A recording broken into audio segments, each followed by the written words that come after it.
এভাবেই মঙ্গলবার রাত 11:30টার দিকে কুষ্টিয়ার দৌলতপুর উপজেলার হরিণগাছি বাজার থেকে রনি আহমেদ নামে এক ব্যবসায়ীকে মুখ বেঁধে তুলে নিয়ে গিয়ে রাতভর করা হয় অমানবিক নির্যাতন।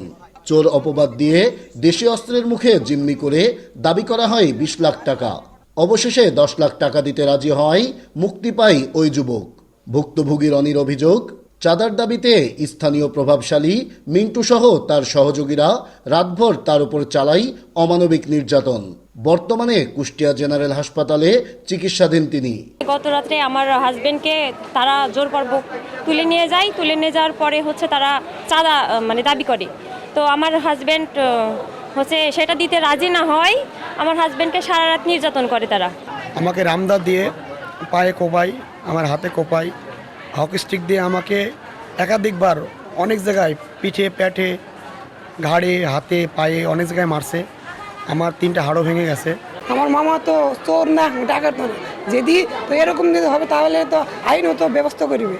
তো এই না দে তো তাকে ধরে তো গামছা দিয়ে বেঁধে মারপিট করে তো চুরি যে বদনাম দিবে, এটা আমরা কখনো চাই না। স্থানীয়রা বলছেন, রনির বিরুদ্ধে ইতিপূর্বে এ ধরনের কোনো অভিযোগ নেই এলাকায়।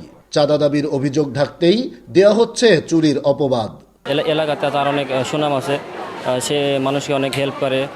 আমাদের গ্রামে এবারে রমজানে আমাদের এলাকার মানুষকে অনেকে দান করেছে এবং তার টাকা পয়সার কোনো অভাব নাই। সে হচ্ছে চুরি করবে এরকম তার কথা আজ পর্যন্ত কোনোদিন শুনেও নাই। আমাদের গ্রামের ছেলে খুব ভালো ছেলে, তবে আমরা জানি না যে এরকম কোনো কাজ আমরা কোনোদিন শুনি নাই। তবে নির্যাতনের অভিযোগ অস্বীকার করে অভিযুক্ত মিন্টু হোসেনের দাবি, চুরির সময় রনিকে হাতে নাতেই ধরেছেন তারা।